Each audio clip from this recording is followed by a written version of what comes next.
some examples of how that will matter. Okay.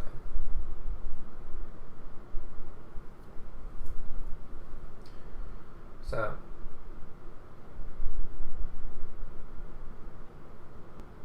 here, it's white's move. What do you guys think?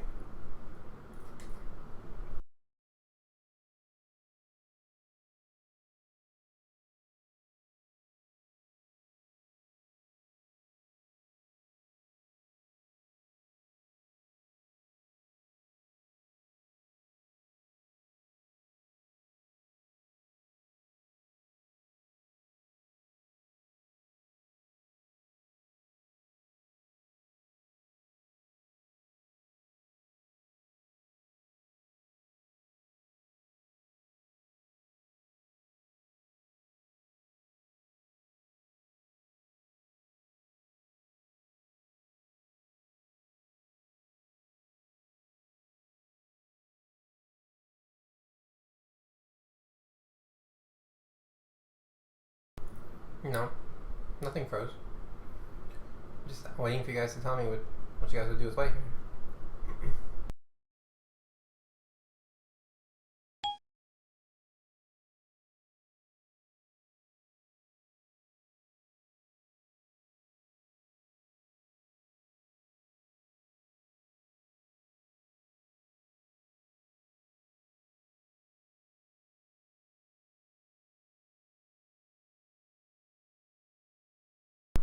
I mean, there's no audio. Because you guys are thinking. There's no audio of you guys thinking.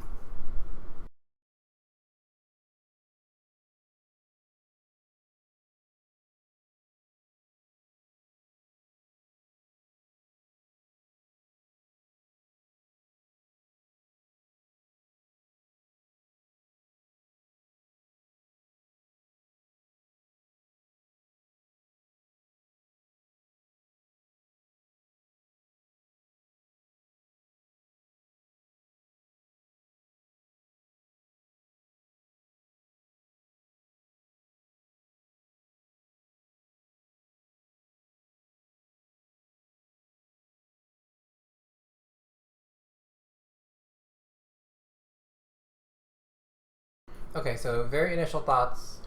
What's the material in this position? Did you guys do that? Count and see?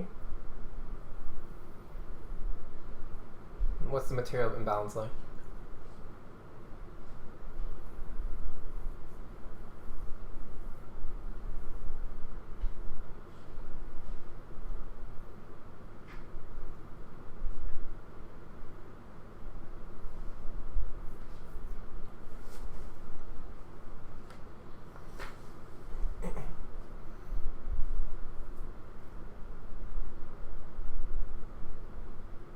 Anybody? Yeah, knight for 2 pawns. Okay. So black is ahead. So white sacrificed a bit of material for this position. Okay. What strikes you as a potential idea for white?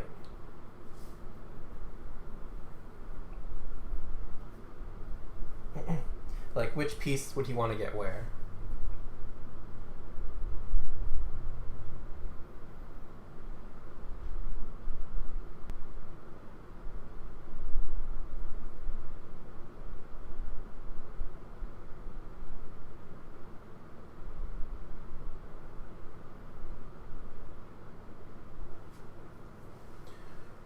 Right, so what square would you want to get your piece to, ideally?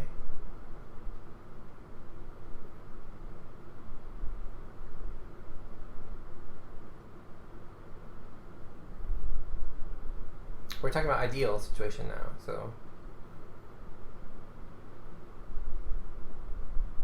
if you could teleport any piece to any square, what would you do?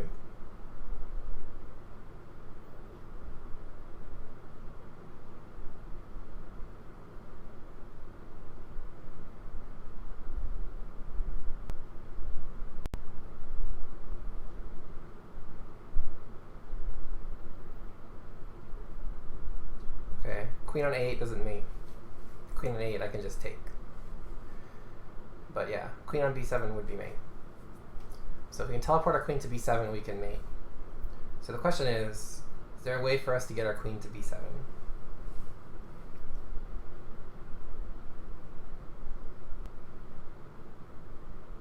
What possible avenues are there?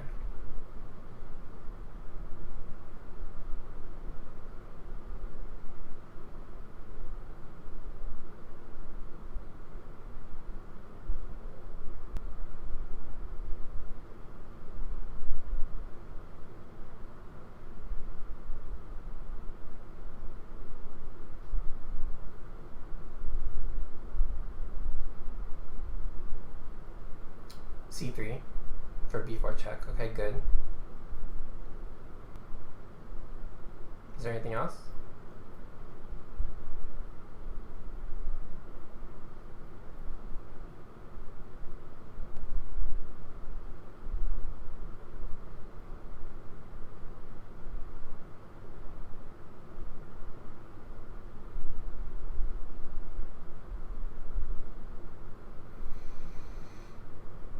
Takes f5 and b5, good. Is there anything else? d3, okay. d3 heading for b5, good. So you have a choice, right? So there's a choice of 3 moves. You have queen c3 to head for this square. Queen takes f5 heading for this square. Or queen d3 heading for this square. Okay, so you have 3 choices. Again, the key is choice. So the question is, which one is best? And why? Or does it matter?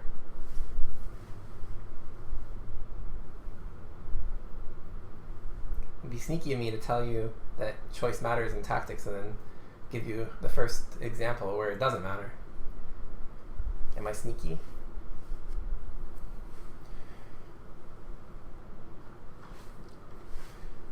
And if I'm not sneaky, then why is one better than the other? Why is one better than the other?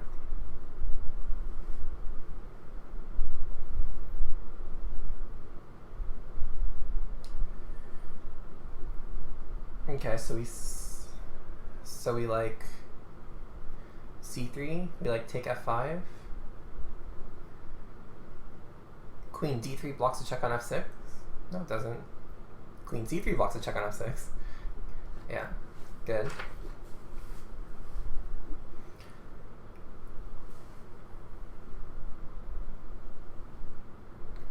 Good. So we have some people who think it's queen c3, some people think it's queen takes f5, but you guys all appreciate that there's a choice, right?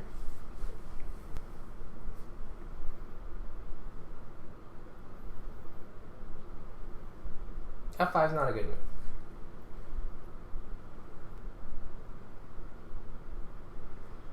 Yeah. Alright, so let's actually do a quick poll. We'll do a poll. So poll, and then we'll do queen c3, queen takes f5, queen d3.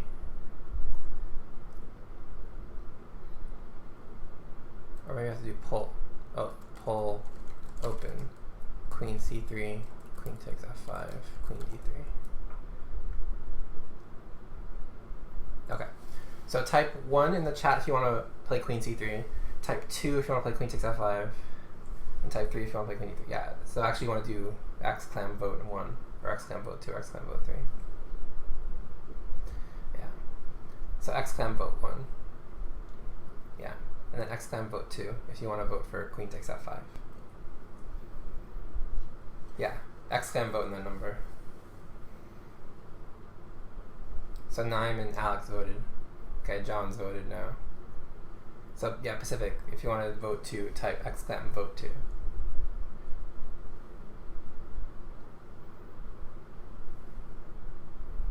2. Oni votes for 3, being the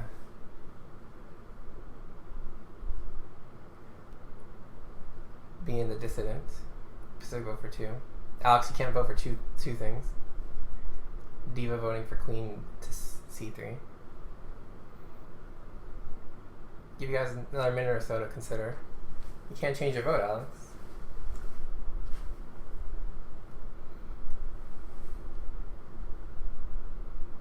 I wanted to change. Too bad. Should have thought about it before you voted. Won't you look silly if you're changing from the right answer to the wrong answer, though? Then you'll look doubly silly.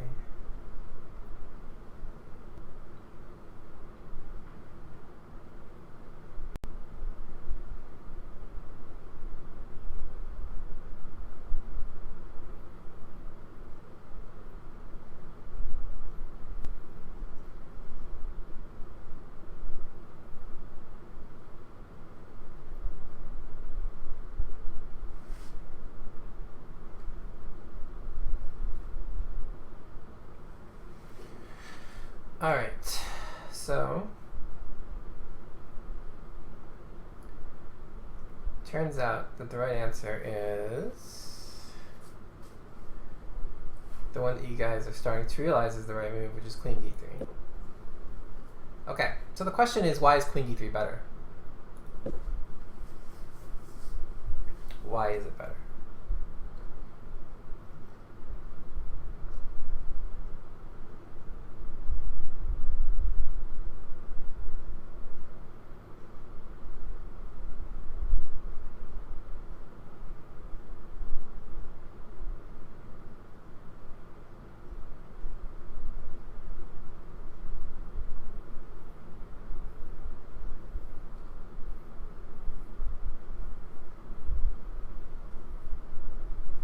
Right, so the problem is, if queen c3, black can play this move d5. And now your queen can't get to b4 because of this. And also, notice if queen a5, black has this move queen f6 check now, which is a fork. And so you lose this pawn. So black tried rook c1, or sorry, white tried rook c1, but now d4, good move. Okay, what's the point of d4? Now the idea is we're going to block with rook d5 and not allow any checks on b5 or b4. So after queen a5, rook d5, and now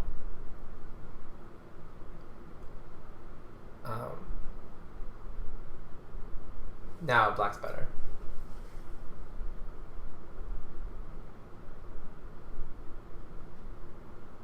So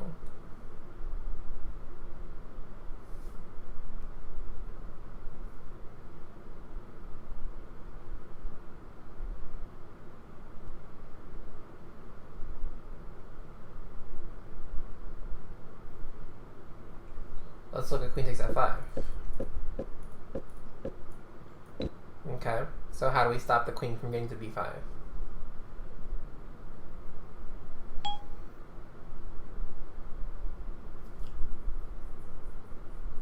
Same idea, right? d5. And again, there's no mate. But after queen d3, nothing you can do to stop queen b5. And this just mates by force, and black can just resign. So again, noticing that there's a choice is really important. Okay, but that was a fairly easy example. Yeah, knight d4, I just take it. Again, you still can't stop. I mean, you can throw your pieces away, but you're still not stopping me from mating you. Yeah. He can stop that? No, he actually can't.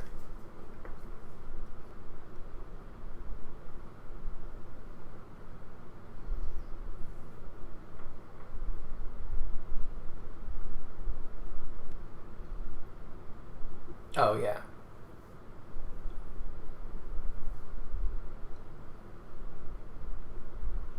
The bishop, how can he stop it? I mean, he can go here, sure. Okay, but I take it. Nothing's changed. Okay, you can give a check. Check. But again, nothing's changed. I can still go queen b5, queen b7. Okay. So that was a fairly easy example. Let's go to something a little bit more complex. Okay. So let's look at this position.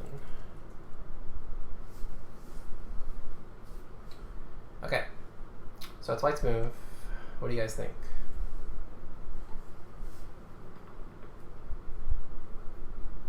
What is going on here?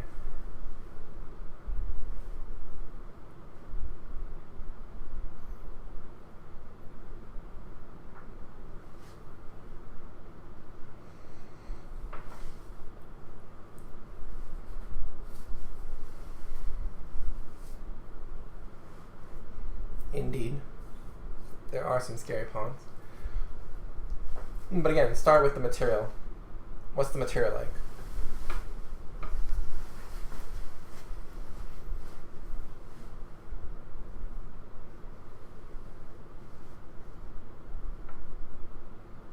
Bishop takes h5. I don't see anything on h5 for the bishop to take. Black is down a piece for a pawn. Yep. Okay. Right. Okay.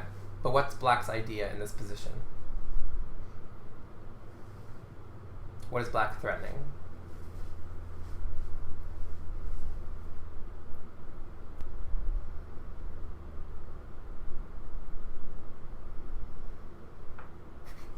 True. White has ugly pawns. And what is black threatening?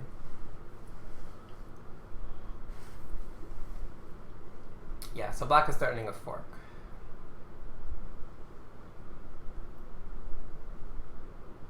So, what should white do? Yeah, he's also threatening c5, but you can't exactly defend that. So, not much point in trying. But you're right, he is also threatening c5. But the bigger threat is d3, which forks the queen and the bishop. Okay, so what should white do to stop that?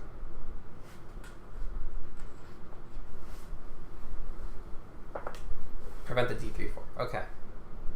So, how should he best do that?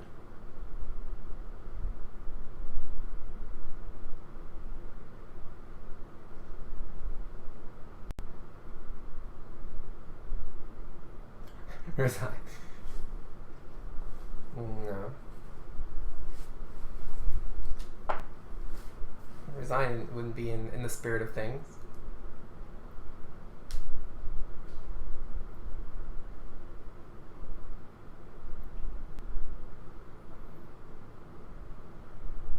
It was something. Oni, please. Please.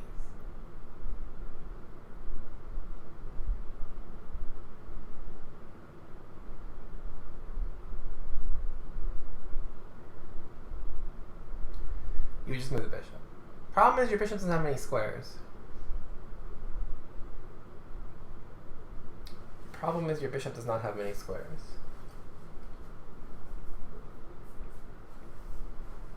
So you should think of an alternative. Because if you could sacrifice the bishop for both those pawns, you would be okay with that.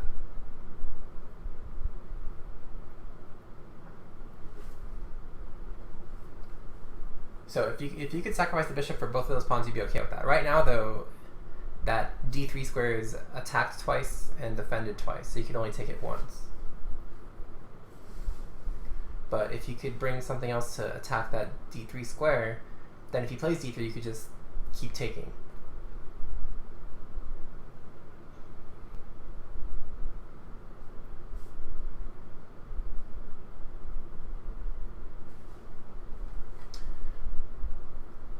So, for example, if you play bishop g4, bishop h5, if you play bishop h5, I play g6. Then if you move your bishop someplace else, say g4, I just take on c5. And I threaten d3 and then e3 and then d2 and e2 and d1 and e1. So that's probably not good. But attacking this d1 square is good. So the question is,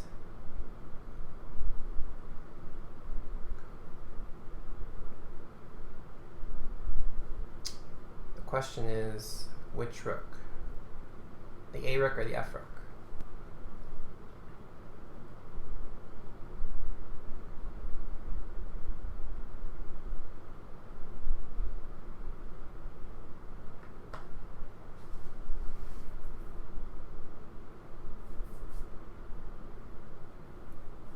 So again, there's a choice.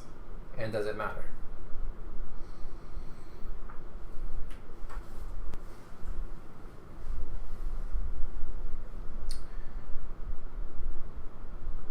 So it seems to make more sense to move the A rook than the F rook. Unfortunately, rook AD1 is a blunder and loses. Okay, so let's see why. Rook AD1, queen takes C5, so I'm threatening D3. So you gotta move your king. King H1. And now, black to play and win. Let's see if you guys can spot this. It's a tricky tactic. Black to play and win.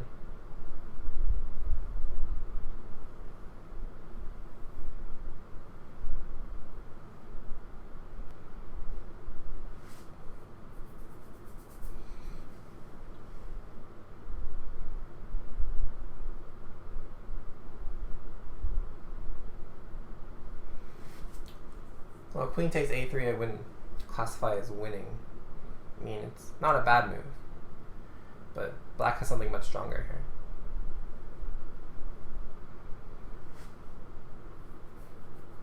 here. Yeah, it's not. He's right. But black does have a force win here.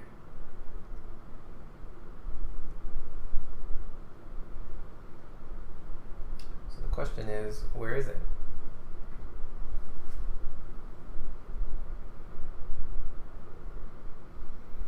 Yeah, I mean, queen takes A3 is a fine move. It just doesn't, like, win by force.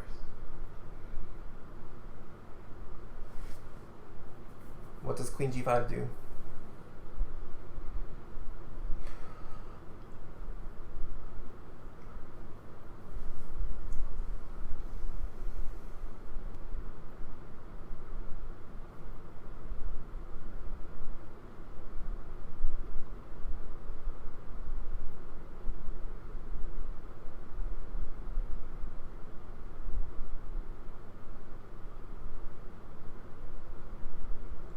D3, okay. So what happens when I capture it twice? So D3 does win a piece, but remember, white was up a piece. So what happens when I capture on D3 twice?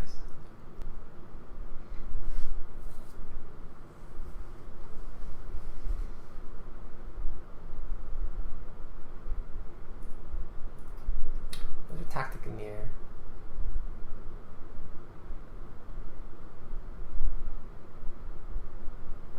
Based on a deficiency in white's position. D3 just gives white 2 pawns to the piece. Nope, it's not true.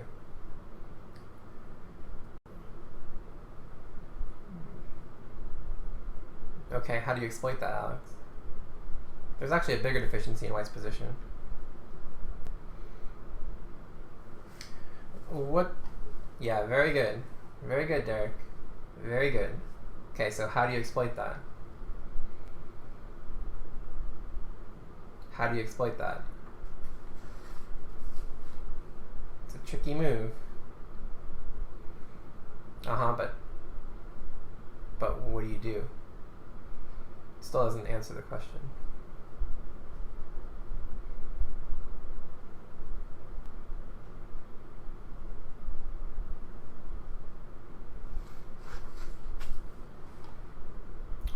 But the back rank is the key.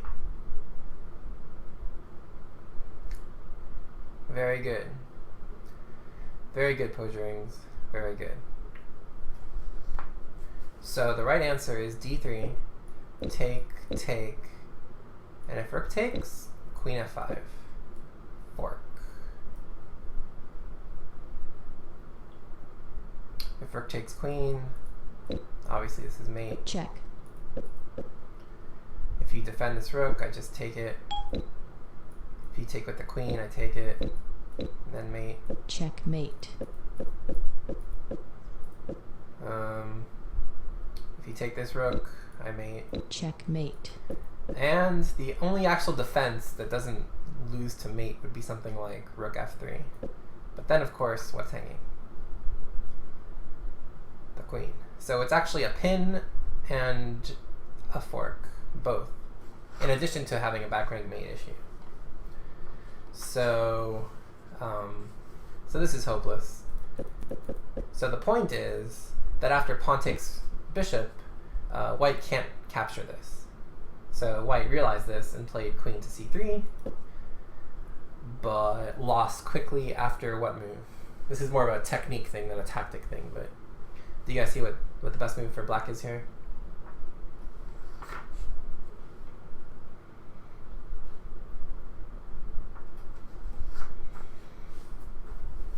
Yeah, very good posing. It's very good. So rook e3. So the threat is just d2. And then this pawn is going to most likely be queened in the near future. And white, combination of back rank issues and his pieces not really being coordinated, it's going to allow this pawn to queen. So this is really hopeless. Okay. But notice, if you had played rook fd1, queen c5, king h1, d3, take, take, take. Now, okay, black is probably better, but white is holding on. Now queen f5 doesn't work, right?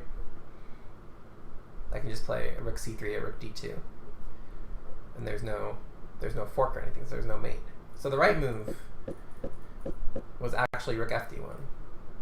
Not so much because you're abandoning a3 with the a rook, but because now there's no longer this queen f5 issue. So again, appreciating that choice matters is important. Okay, so let's look at one more example.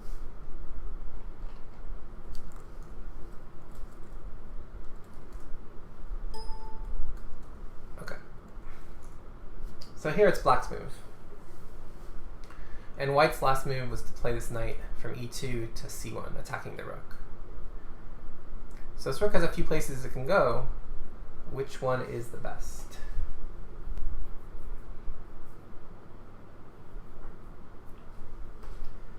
Again, it's a question of choice.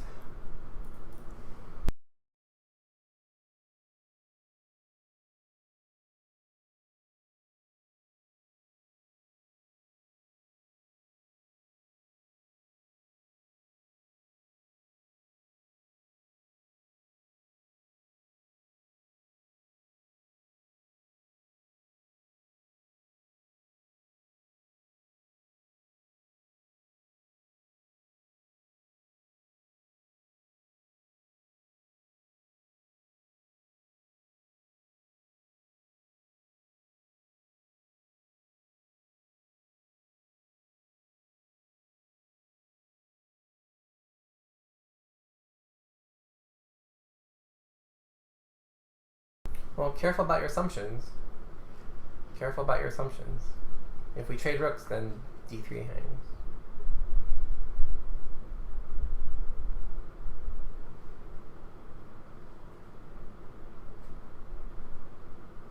And that's true, I don't have to take the rook, but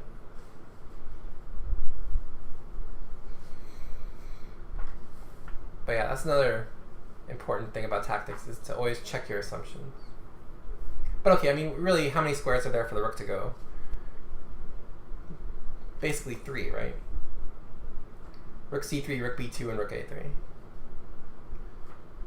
And rook b2 just hangs a pawn, so it's really between two moves, right? Rook c3 or rook a3. So the question is, which one's better? Which one's worse? And why? Rook c3, and you could probably win 2 pawns for d3 and win pretty easily. Okay, that makes sense. Must be c3. Okay, that also makes sense.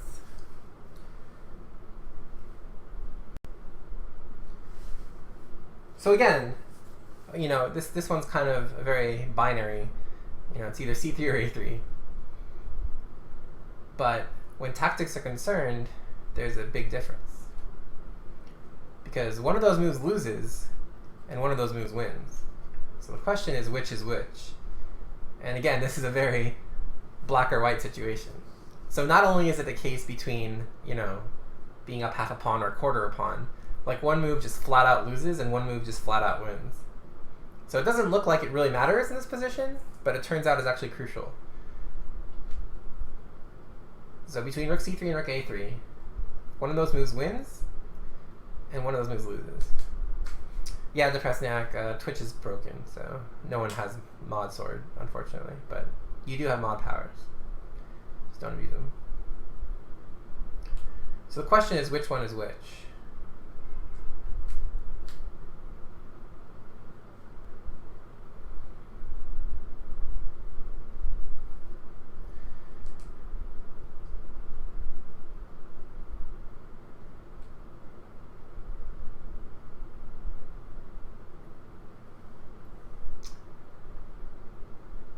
Well, rook c3, b6, you can get back in time.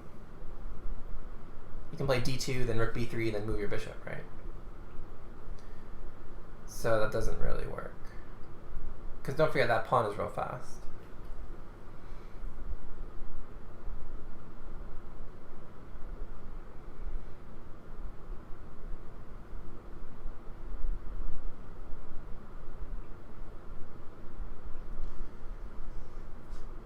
Very, very good, Oni. Very, very good. Very good. So it turns out that rook a3 is actually the move that wins. And the reason is because if rook takes, you do not take back, but you play d2. And now this pawn is unstoppable. This is a good trick. Whenever a pawn's on the second rank attacking a knight, it's always going to be unstoppable for a queen, unless there's like a rook on this side, on h1. Because the pawn is threatening two separate things that black can't defend against both of them.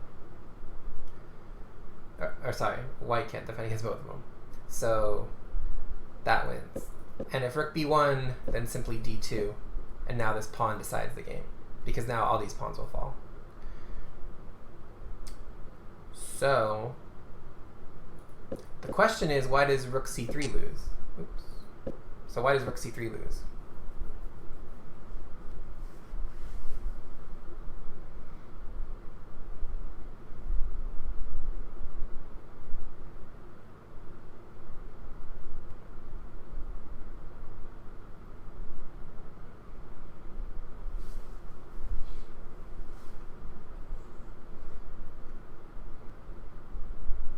So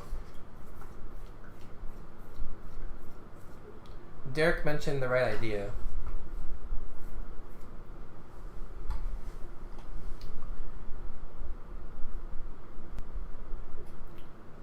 But don't forget, on rook a7 I can just play king h6. And my king is fine here. And the h5 pawn can't move. Right, so you want to take away this square from the king.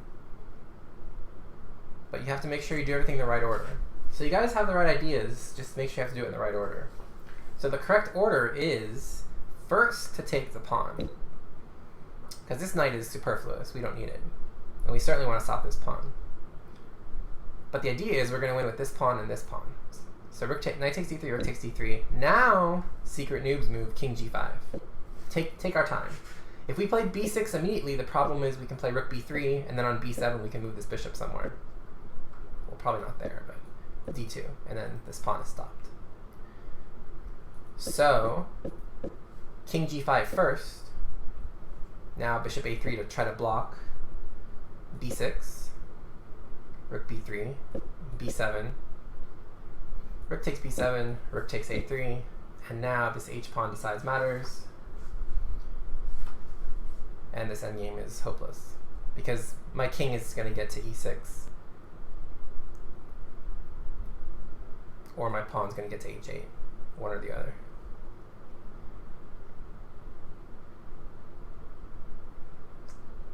So, again, appreciating that there's a choice in the initial position between rook c3 and rook a3.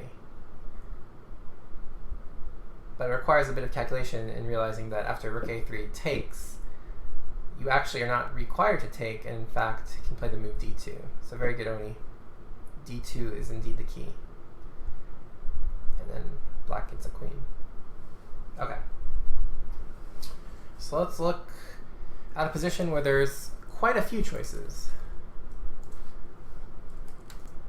and see if we can come up with one that looks good, or a couple that look good, or maybe just one that doesn't look bad. Okay, so we got this position.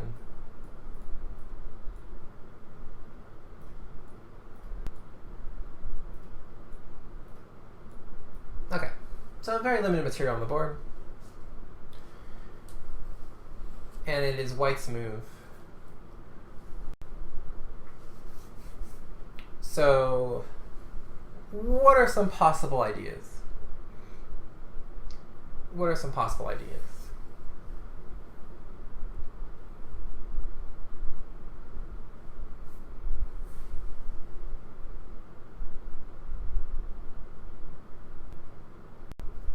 Okay, rook d7 is definitely an idea.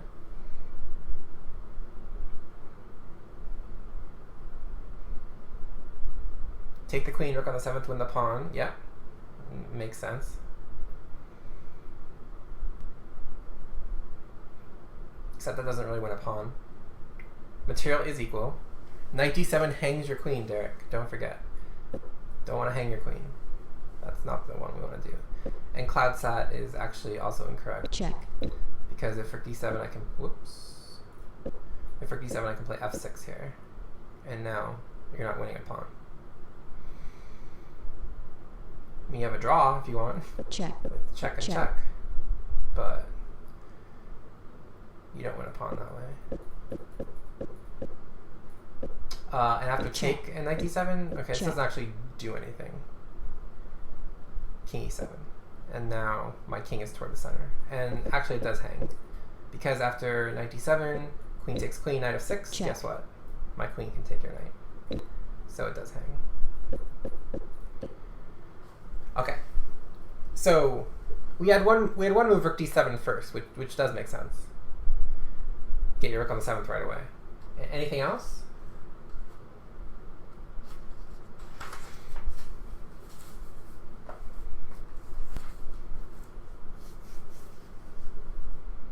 Queen c7, yeah, queen c7 makes sense too. Because you're gonna try to threaten rook d8 and you're also threatening the bishop. Unfortunately, queen c7 fails to f6, and now I'm hitting your knight and the queen. Right, queen f6 is another idea, threatening rook d8, good. Queen a5 is another idea, good, threatening the pawn and rook d8. Oops, and rook d8, good. Yep. Okay. Anything else?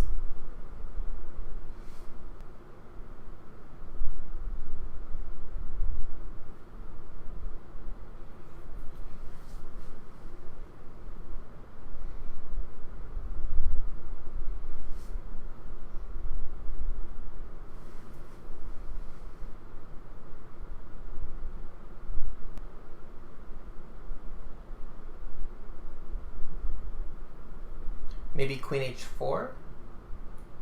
Idea, again, rook d8 and forking the h-pawn.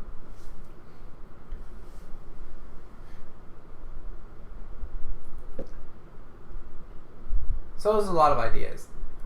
Personally, if it were me, I would have actually done exactly what H-Rook said. So I would have done queen takes, Check. rook d8, Check. rook d7, Check. rook b7, oops, rook b7, and rook a7. This is exactly what I would do. And again, like, it's 4 versus 3. You know, white has all the chances to win. Okay. But white thought he was going to be super forceful and played queen f6. So all the other moves are fine. But white thought this looked really strong. This queen looks menacing, right? Okay, problem is this actually is bad. So why is queen f6 bad?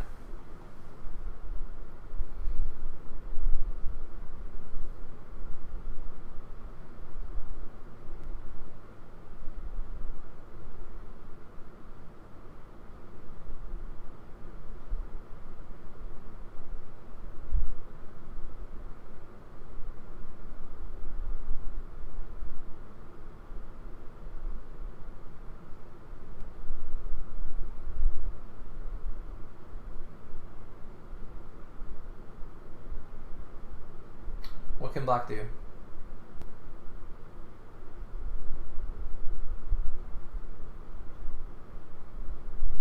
Why is queen f6 bad? I don't know. That's what I'm asking. That's what you have to figure out, not me.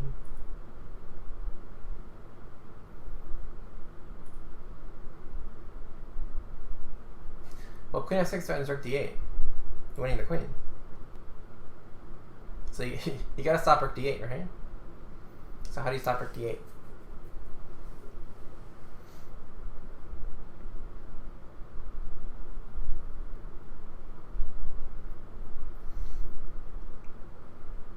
Yeah, good.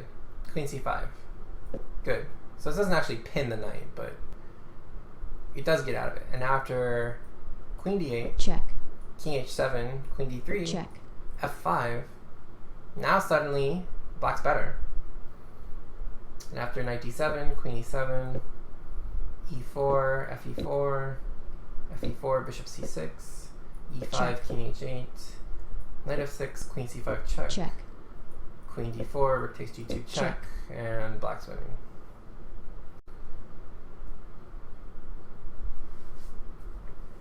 So, he had so many moves to choose from. He chose one that wasn't very good. And again, rook d7 would have been fine, queen h4 would have been fine, queen a5 would have been fine. Any of those moves would have been fine. Rook d7 was fine, queen takes f8 was fine. And there wasn't too much difference between them. But queen f6, the one that was chosen, was actually the worst one. Yeah. Okay. How about a super simple one? An endgame of sorts.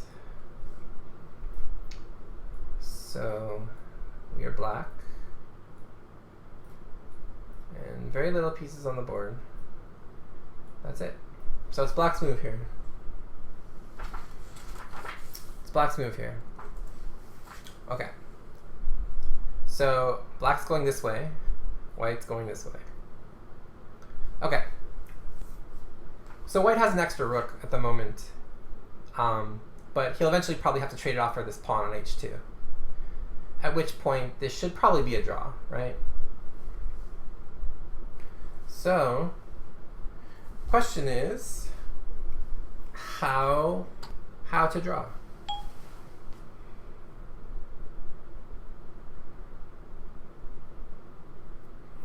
How to draw?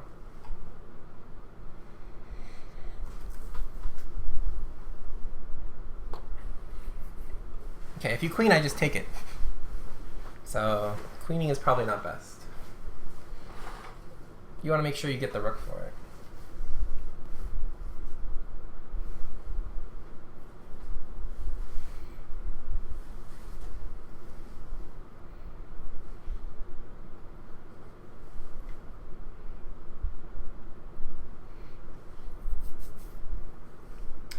King g3, f5. Okay.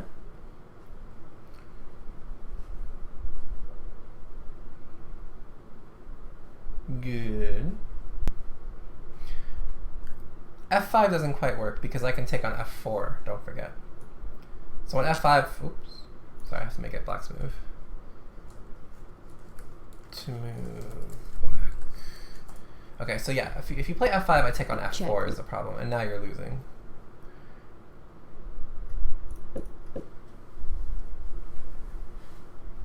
Is black supposed to be winning? No.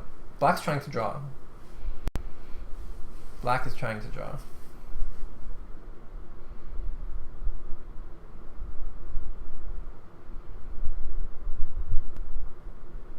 Right. So there's king g2, there's king g3, there's king g1. Doesn't matter. We are black. And we're trying to draw. It's okay.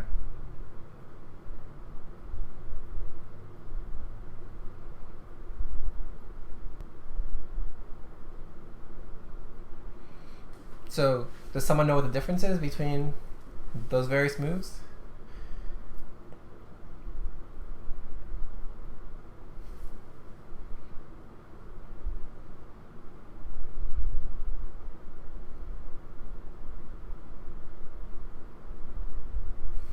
Right. Okay, but so why does king g2 lose? So yeah, you guys are right. Very good. It is king g3 to defend f4, but why does king g2 lose?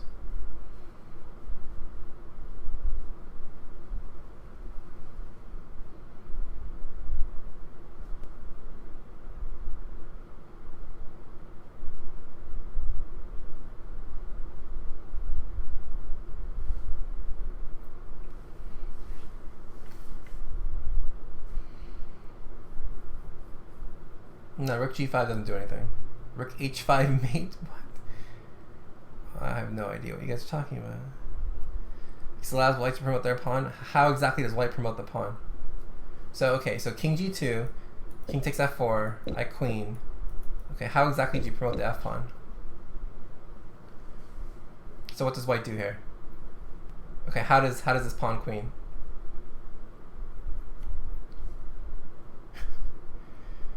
King g3, yeah, very good. Okay, so that's the key. So if you try to do this, it's still a draw, by the way. So I go here, here, here. And now no matter what you do, it's a draw. Here, I just go here. So yeah, that's a loss, but, or it's a draw, but yeah, so the key is, right, to play king g3. And now, I have nothing better than play king g1, now f4, king f1, king f3, keep the king cut off, king e1, f5, king d2, king e4, and then I just go king c3, king d5, king b4, f6, so I just go like this. Yeah, so that's the key. I mean, if black probably assumed that in this position he has to go something like king g5 or king f5 to try to go for this pawn. So he probably just overlooked this king g3, which completely cuts off the king and then allows his pawn to advance first, and then he brings it in with his king. Yeah, exactly. Exactly. Okay, so let's look at one final position and see if we can put it all together and figure out what the best move is. Okay.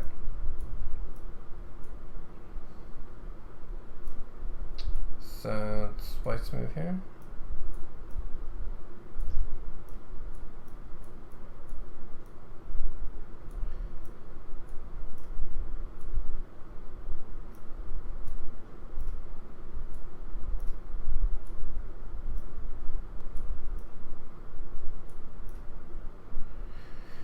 Okay, I'm missing a few pawns. Okay. So this is the position. It's white to move. And what's the material right now? So what's the material at the moment?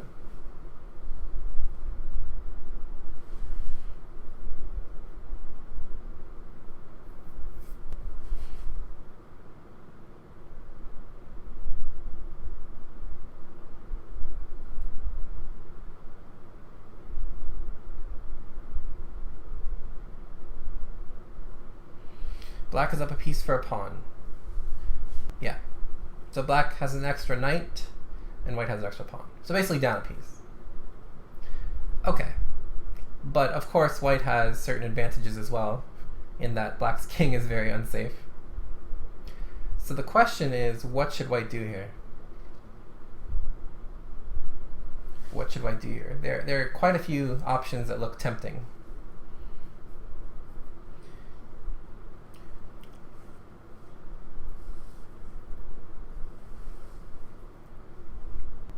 Which one's the best?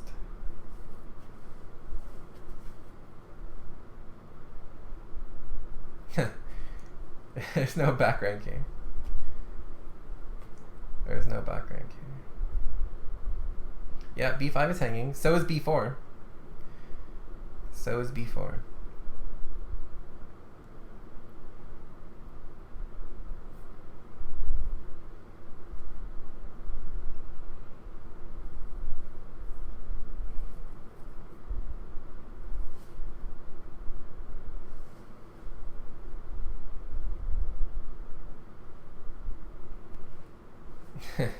Yeah, see?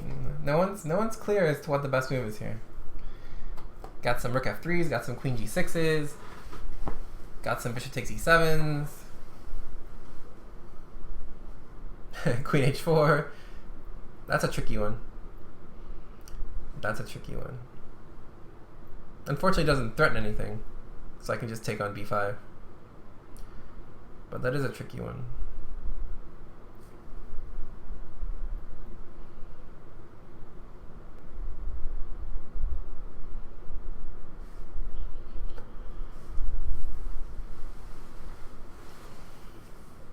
Rook f3 check, trying to win the h-pawn. I don't know how that wins the h-pawn, but rook f3 is a possibility.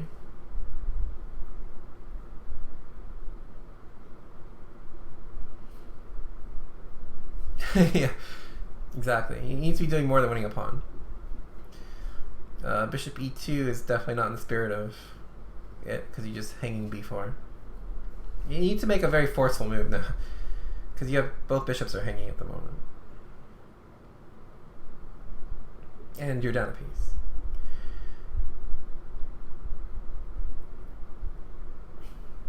Okay, bishop d3 again, I can take on b4. And if you take on h7, I take on c3.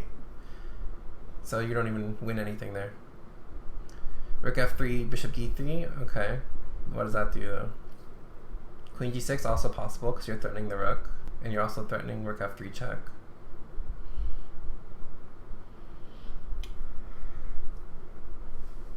Queen g6 final answer? Okay, but there's a move you guys aren't even considering.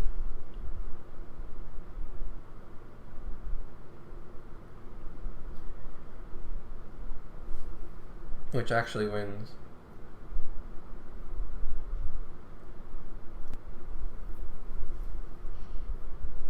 Well, queen f3 I can just play rook f7, unfortunately. And then the attack is kind of beaten back. Yeah, on bishop takes d7 I can just, I can take on b4 probably.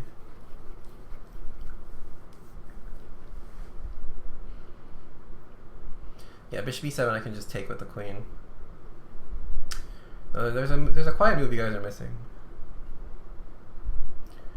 which is rook to g3.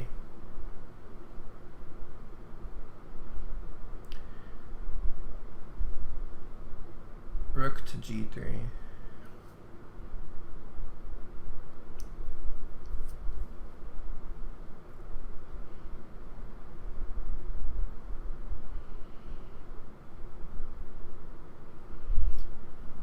So I mean, it's pretty simple. I just want to play queen g6 and queen g8 mate.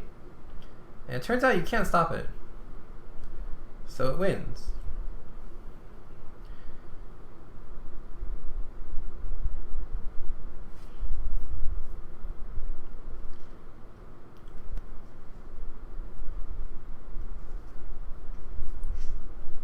But you guys also mentioned queen g6.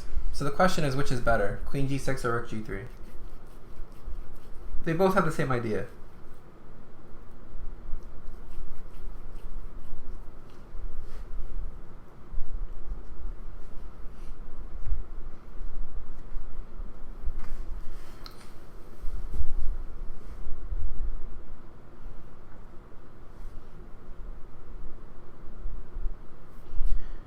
Rook g3 is a bit more forceful. It's true.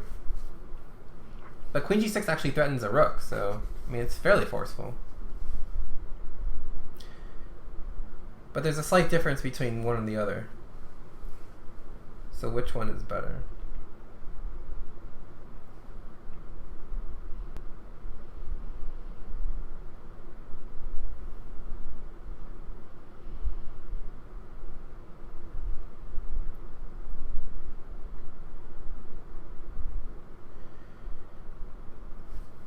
So it turns out that after rook g3, black can actually recoup a gaggle of pieces.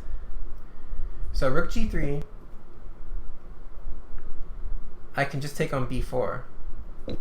And now on queen g6, I am threatening pretty much forced mate. But you actually can play this move queen g5. And now rook takes g5, h takes g5, take on h7, take on b7, or take on b5. And white is winning, but black does have a gaggle of pieces. So this one's a bit messy. A bit messy. I mean, white is winning because he's going to win this pawn. This king's stuck to the back row. White can create a pass pawn on the king side, and these pieces aren't actually super coordinated. But Queen g6 is much simpler. Oops, sorry, not here. Here. Queen g6 is much simpler. Because now there's a dual threat, right? Rook f3 check and queen takes h7. So only one thing that you can do is rook g7. And now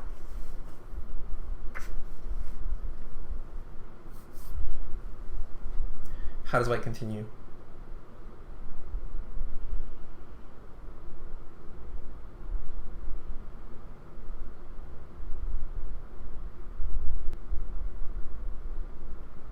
Now rook f3 doesn't do it. Rook f3, I just play king g8. And then you're losing. Yeah, so here you take on h6, good. Okay, and if I take on b5?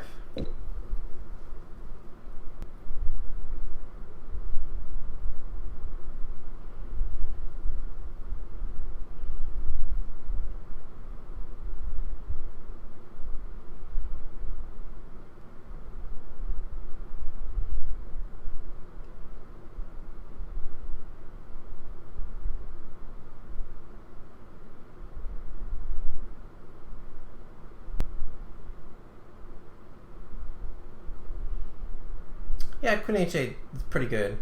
Rook g3 also just wins instantly. Because I'm just threatening rook takes g7 and queen h8 mate.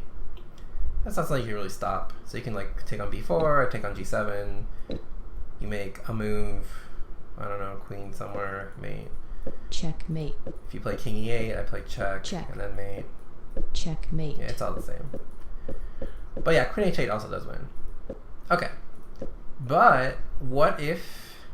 So that's what black played and black resigned in that position. But what if black plays here? This is a bit trickier, but how does white win here? Because remember, white is still down a piece in this position.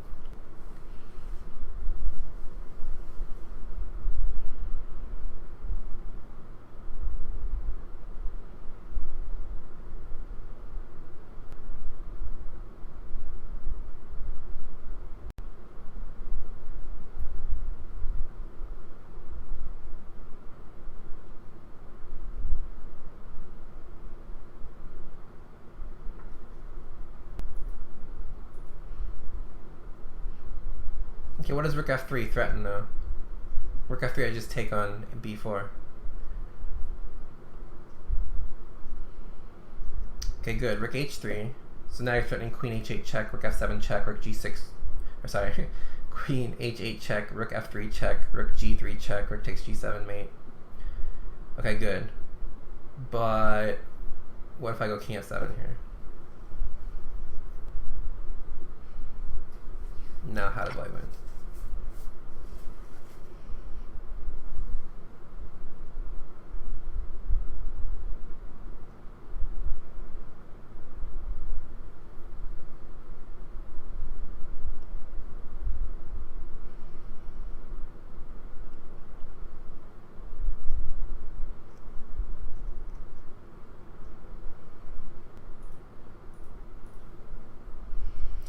Okay, well queen h5 doesn't really do anything. I can just play rook g6, right?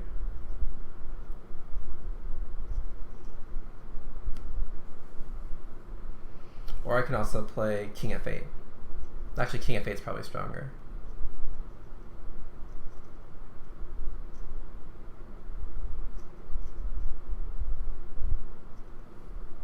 No, maybe rook g6 is stronger. Yeah, I think rook g6 is stronger. Yeah, bishop d3, then I take on b4. And then I believe my king escapes. Or maybe I play queen g8 first.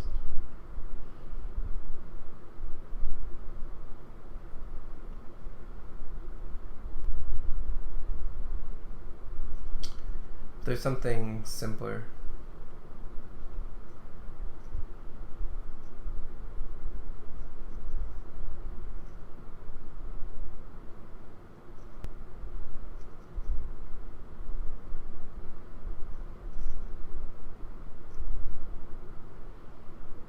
So first we take on d7.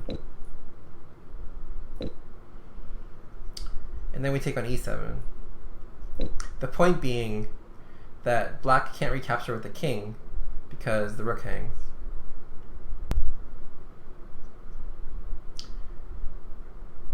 So he has to recapture with the queen.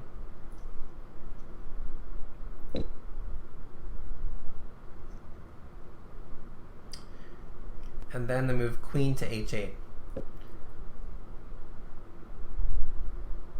Blocking the king is escaped via the 8th rank. So here, queen g5, trying to threaten mate and giving the king an escape square. Now, rook f3 check. Check. King e7 forced. Queen f8 check. Check. King d7 forced. Queen d6 check. Check. King c8 or e8. And now rook f8. Check. And rook takes d8. Checkmate. Is checkmate. So,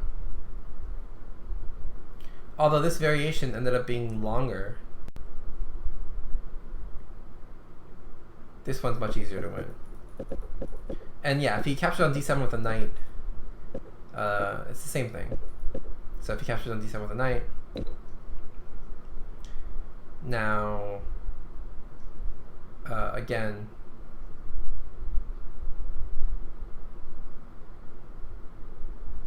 take on,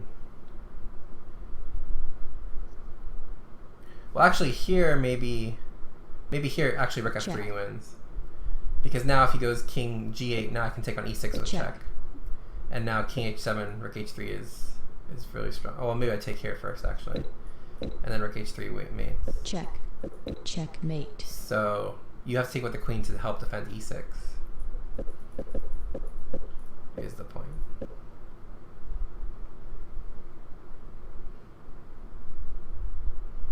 And if king e8, of course, I'll just take the rook. Or actually, queen h5 is even stronger, right? Just mate 2. Check. Now no matter where you go, it's mate. If rook f7 I take, if rook g6 I take. So that's even stronger. So yeah, you have to recapture with the queen to defend e6. Because the idea is, on rook f3 you want to play king g8, but you're not going to be able to if you don't take that with the queen. Alright, so there you guys go. A few examples of how the right choice in terms of starting your combination can really make a difference between a win and a loss. So sometimes it's more obvious than others, but choice is important.